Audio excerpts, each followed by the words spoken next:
Bueno, pues bienvenida, bienvenido a este nuevo episodio de Divergencias. Este episodio que es el número 20, que sean muchos, pero bueno, oye, ya da una cierta idea de una cierta continuidad y como es un número redondo, bueno, o más o menos redondo, pues lo digo, este es el episodio número 20. Y te voy a hablar de temas relacionados con el pensamiento que ya he tocado en otros episodios, eh, pero digamos con un matiz que en cierto modo voy a decir que se ha colado.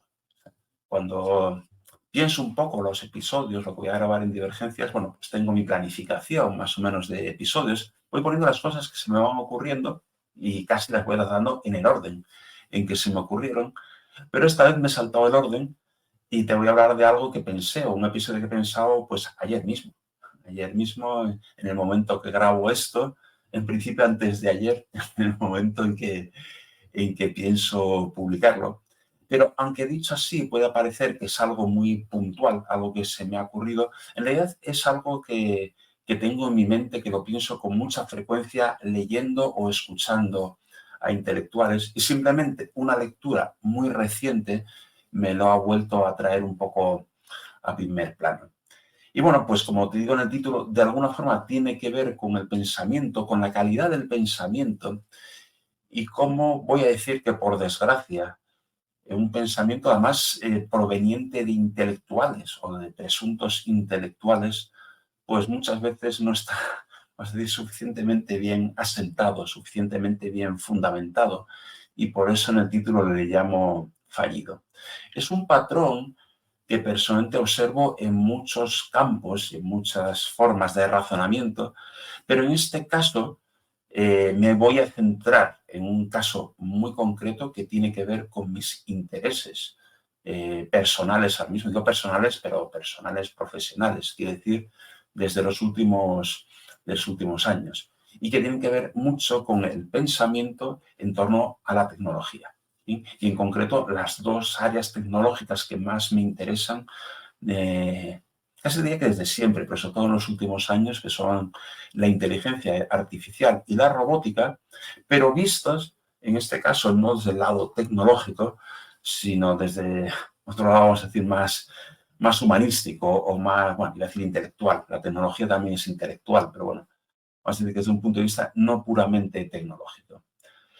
Me imagino que si escuchas o ves Divergencias, pues más o menos me conoces o me tienes situado y no hace falta que te dé muchas explicaciones, digamos, de dónde vengo.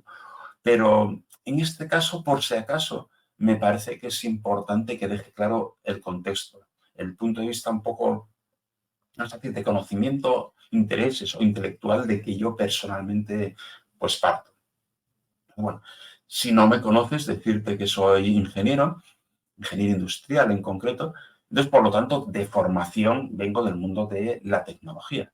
No solo de formación, lo que he ejercido durante ya mi bastante larga carrera profesional ha sido en el mundo de la tecnología. Y a nivel de intereses, aunque ahora te comentaré algo más, pues me sigue interesando mucho la tecnología. Y como te digo, aunque todo el ámbito tecnológico, sobre todo tecnológico digital, me interesa, mis grandes focos en los últimos 3 o 4 años son la inteligencia artificial y la robótica, que por cierto no son lo mismo, aunque solapan en una cierta medida y probablemente cada vez más, realmente son temas diferentes. Pero también es importante que sepas, para que no juzgue, bueno, para que sepas juzgar lo que te voy a decir a continuación y poner en contexto, que aunque esa es mi formación, mi vocación y mi actividad principal, también tengo, y desde hace muchísimos años, desde que era jovencito, desde que era un adolescente, tengo intereses que van mucho más allá, intereses muy transversales y que también abarcan las disciplinas que podemos llamar humanísticas. Me encanta la literatura, por ejemplo, me encanta leer, me gusta escribir, e incluso he leído bastante sobre teoría, no, bastante más de lo común, voy a decir, sobre teoría literaria. Más relacionado con lo que ahora te voy a decir. Ahora un poco menos, pero en su momento me interesó muchísimo la psicología y he leído a importantes autores de psicología, de psicoanálisis, he leído incluso un poco de psiquiatría Y ahora mismo me interesa más en ese campo, digamos, de la mente humana, la visión de la neurociencia, que también pues tengo mis lecturas y mis investigaciones. También desde que era un adolescente, pero especialmente han reforzado mucho mis lecturas sobre filosofía, y dentro de la filosofía especialmente en lo que tiene que ver con ética, que no es por nada, también es el campo más vivo de la filosofía hoy en día. Y en menor medida también me ha interesado, aunque eso lo he tocado menos, campos como la sociología, como la antropología o el derecho. Lo que te quiero decir con eso, para que sepas juzgar o que no prejuzgues lo que te voy a decir a continuación, es que tengo un interés muy transversal, aunque vengo del mundo, y me gusta mucho, el mundo tecnológico, pero me interesan también otro tipo de disciplinas y las trabajo. ¿Sí? Y otra cosa que te tengo que decir, en mi labor, la verdad que lo he sido toda la vida, pero en mi labor actual, que ejerzo desde hace pues ya algo más de 6 años, en que me considero básicamente un transmisor de conocimiento, le doy muchísima importancia a ese conocimiento y al rigor. Lo del conocimiento no me lo invento porque, bueno, creo que ya lo he comentado en otro episodio. Si vas a mi página web, puedes ver en el acerca de mis valores y verás que el conocimiento es el que aparece en tercer lugar. Pero también me importa, aparte del conocimiento en sí mismo, pues el rigor y la calidad de pensamiento. Entonces, como digo, leo a muchos autores y de campos no tecnológicos, de campos más humanísticos, a veces diría que incluso hasta más especulativos, pero soy muy exigente con la calidad del razonamiento y la argumentación de los autores a los que leo o las personas a las que escucho. Y no me dejo llevar, y además te animo a que no lo hagas tú tampoco, por el argumento de autoridad. El hecho de que a lo mejor la persona a la que estás leyendo sea un personaje reconocido, un autor reconocido, una autoridad, sinceramente a mí a estas alturas de la vida me da igual. O sea, me da igual el nombre y todo el prestigio que pueda tener si cuando le leo o le escucho, lo que leo o escucho no está a la altura y mi exigencia, vamos a decirlo así. Y a veces tengo que decir que autores súper top, digo, pues mira, sinceramente, yo lo siento, pero en la calidad de argumentación, de pensamiento, no sé si decir que no está a la altura de su fama, pero realmente no tienen la calidad que cabría esperar. En algún caso es muy disculpable cuando estamos hablando de autores de hace siglos. De, bueno, vale, digamos, la humanidad ha ido avanzando y a lo mejor no puedes esperar el nivel de conocimiento actual o que sepan cosas que luego la ciencia nos ha ido enseñando. En autores más modernos, digamos, perdono menos el que esa calidad de argumentación o de razonamiento no sea buena. ¿Vale? No quiere decir que esté de acuerdo o no esté de acuerdo, quiere decir que la calidad del razonamiento sea buena. Bien. Y la verdad es que desgracia, observo a veces, incluso en autores de, como se dirían los juristas, de reconocido prestigio, que no siempre aplican ese rigor, no siempre fundamentan sus argumentaciones en hechos sólidos o en un conocimiento sólido. Y te decía al principio un poco mi perfil, porque sobre todo últimamente, con los tipo de lecturas que hago, lo observo pues cuando personas del ámbito más humanista, de la filosofía, del derecho, de la sociología, opinan sobre temas de tecnología, muy especialmente porque están muy de moda y la verdad que hay mucho que rascar, como es la inteligencia artificial o como es la robótica. Y eso lo veo con mucha frecuencia, a veces me da la risa, a veces me da rabia, sinceramente, a veces me descorazona. Pero cuando he pensado en escribir este episodio es porque, emitir este episodio, es porque muy recientemente está pasando leer a una persona, no voy a decir el nombre porque no quiero hacer una crítica explícita, pero una persona que responde a ese perfil del ámbito humanístico, hablando de temas, opinando, vamos a decir, o hablando sobre temas de tecnología, básicamente de inteligencia artificial y de robótica, una persona que responde a ese reconocido prestigio, te diría que muy reconocido prestigio, no es una persona cualquiera. ¿Bien? Y claro, me pongo a leer a esa persona y voy a decirte que con ilusión y con ganas, porque digamos que respeto y me interesa su trabajo. Uf, y empieza a hablarte y a ponerte ejemplos manidos, ejemplos malos, sinceramente malos, de la inteligencia artificial y de la robótica. Y menciona temas, es posible que lo conozcas o es posible que no, como el caso del robot Sofía, que no me acuerdo en qué año se le concedió la ciudadanía en Arabia Saudí. Paréntesis, Sofía, lo vemos como un robot, pero no es ni siquiera un robot, es un modelo, es casi una línea de investigación en robótica.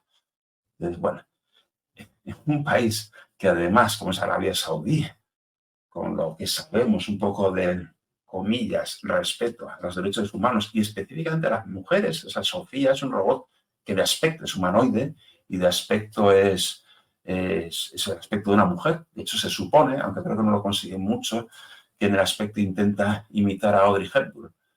Bueno, pues es un ejemplo que se pone, esa ciudadanía. Pone un ejemplo también, ahora no recuerdo los nombres de las ciudades y de las inteligencias artificiales, pero un caso de una empresa que pone como CEO a una inteligencia artificial. Algo de lo que recuerdo que hace unos meses estaba haciendo una sesión de cierre en la COPE, en un máster de periodismo, y me preguntaron por eso. Dijo, es que seamos serios, o sea, seamos serios. O ponía otro ejemplo de no sé qué ciudad, creo que es de un país del norte de Europa, pues se había presentado una inteligencia artificial, pues no sé si era un ayuntamiento, como alcalde o como, yo que sé, unas elecciones. A ver, de verdad, sinceramente, no son ejemplos serios. O sea, no digo que no hayan sucedido, sí ha sucedido. Esas cosas son reales. Pero realmente, a ver cómo te digo, no reflejan la realidad de la tecnología. No reflejan la realidad de los que de verdad saben de ella, piensan de la tecnología y lo que puede hacer.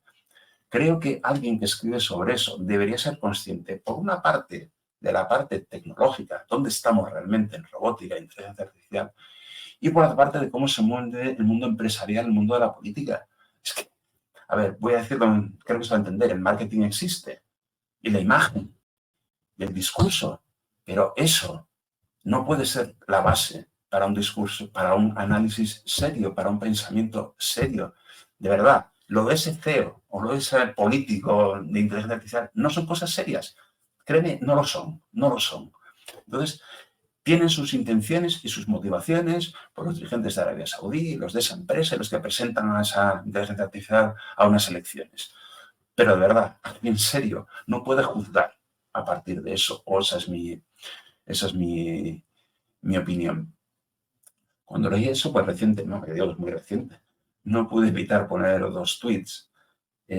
Uno a propósito de que en realidad enlazan tanto ni siquiera con lo que estaba leyendo ahí, sino con cosas que veo constantemente, como cuando personas que vienen del ámbito que no es tecnológico hablan de la tecnología, muy específicamente, como te digo, en inteligencia artificial y en robótica, parecen atribuirnos, digo atribuirnos porque yo soy ingeniero, a los ingenieros, a los científicos, hacen eso, un pensamiento tan simplista, tan tonto, tan lejos de la realidad. Créeme, no es así, no es así. Somos personas normales y en algún caso sofisticadas. No tenemos un pensamiento tan simple como quieren ponernos. Entonces, bueno, pues un tuit al respecto de por qué hay personas de ese ámbito, no sé ya cómo lo redacté, que tienden a simplificar y caricaturizar el pensamiento de ingenieros y científicos. De verdad, no es tan simple. Si tú eres ingeniero, ingeniera, científico, científica, sabrás que es así. Pero por si acaso vienes de otro campo, créeme, somos personas bastante más serias y más normales y no pensamos cosas tan extrañas como a veces se nos atribuyen. Y luego también en esta misma obra también volví a sacar, a propósito un poco de la ética relacionada con la inteligencia artificial y la robótica, las tres leyes de Asimov. Las tres leyes de la robótica de Asimov, pero luego se convirtieron en cuatro, pero bueno, las típicas son tres. Y no deja de sorprenderme que casi cualquier libro que habla de ética en relación con los robots saca a colación las tres leyes de Asimov. Y digo, vamos a ver, yo he leído Asimov y lo he disfrutado. O sea, personalmente creo que como literato tampoco es muy grande, pero sí tenía un enorme ingenio, o sea, o por lo menos eso me parece a mí. Entonces, sus relatos son súper ingeniosos. Siempre he dicho que lo mejor de Asimov es el final, porque es cuando te sorprende y cuando dices, joder, pues chapó, pero chapó por las sorpresas, chapó por lo ingenioso que es. Como literato, digo, no me parece que sea tan bueno, pero hombre, como referente en ética, no lo digo por él personalmente, ni lo sé cómo era como persona, pero hombre, de verdad, tantos años después, es que lo único que se te ocurre para hablar de ética e inteligencia artificial son las 3 leyes de la robótica de Asimov, pero de verdad, más o menos lo que decía mi tuit, no me acuerdo exactamente cómo dice. Al final, argumentaciones por parte de personas o intelectuales presuntamente serios y profundos están basándose, al menos su discurso, no es su pensamiento real, pero por lo menos lo que expresan, en elementos que son anecdóticos, son frívolos muchas veces. Y ya te digo, a veces me da la risa, a veces me da rabia, pero es un poco descorazonador, es un poco descorazonador. Entonces, te decía que me importa mucho el conocimiento, es uno de mis valores y soy exigente en la calidad de las argumentaciones. Entonces, claro, leer cosas así, firmadas por intelectuales de reconocido prestigio, es que no sé, ya, no sé si me descorazona, si me cabrea o no sé cómo decirlo. Entonces, bueno, dicho esto, un poco hecha la perorata y un poco tal, pues voy a proponer o a decir o a indicar 3 consideraciones y que te las llevas si quieres para tu propio pensamiento o para tu propia reflexión o para aplicarlas si quieres. Entonces, antes de opinar públicamente sobre algo, deberías conocerlo y deberías entenderlo, de verdad, de verdad. En este caso, si quieres opinar de inteligencia artificial, por favor, entiéndela antes. No es fácil, ¿eh? Si vienes de un ámbito humanístico, entender de verdad, no en la superficie, no que dicen esos discursos frívolos, entender de verdad cómo es la inteligencia artificial te va a resultar muy trabajoso. Pero, hombre, si quieres opinar sobre ella, deberías. Si vas a opinar sobre robótica, lo mismo, y tampoco te va a resultar fácil. Por supuesto, donde que deberías, a ver, hablar todos podemos saber todo. Estamos en un país democrático, gracias a Dios. Te puedes en una cafetería, una manifestación y decir lo que te dé la gana. Y por poder puedes decirlo. Pero se supone que se te supone que eres intelectual, si estás queriendo hacer un discurso intelectual, por favor, antes de hablar de algo, infórmate. Infórmate de forma profunda y real. Un tema que ahora es casi más hasta de ética y de responsabilidad. No deberías hacer divulgación de ningún tipo sobre algo mal fundamentado o engañoso. Cuando hago divulgación pueden ser charlas divulgativas, pero también es formación en másteres, en colegios, o es escribir libros o estas charlas. Más formas de comunicar. De verdad, no deberías hacerlo si te vas a fundamentar en la ciudadanía de la robotosofía en Arabia Saudí. De verdad, no deberías. Pero casi por ética, ¿vale? No deberías construir un discurso y transmitirlo basándote en algo tan anecdótico y tan frívolo. Y luego, finalmente, estoy hablando de intelectuales, pero ¿qué calidad de pensamiento y qué calidad de conclusiones puedes esperar si aquello en que se están basando no lo han entendido? Se están basando en temas anecdóticos, en temas frívolos. ¿Qué calidad puede tener todo lo que viene a continuación? Bueno, creo que se responde por sí solo. Entonces, bueno, si ves un poco los episodios que he hecho de Divergente, la verdad que suelo ir con bastante... Bueno, pues es un tema que me importa. Suelo tocar mucho los temas de un poco de pensamiento y de... He hablado, por ejemplo, te he invitado en un episodio que luego recuerdo bastante a la autenticidad en tu pensamiento. También he dedicado otro, por ejemplo, al pensamiento crítico. En este episodio, como conclusión, lo que te invito básicamente es al rigor, a la seriedad y a fundamentar el conocimiento y tu discurso y tus conclusiones en un conocimiento real y cierto y en evitar anécdotas y frivolidad. Muchas gracias.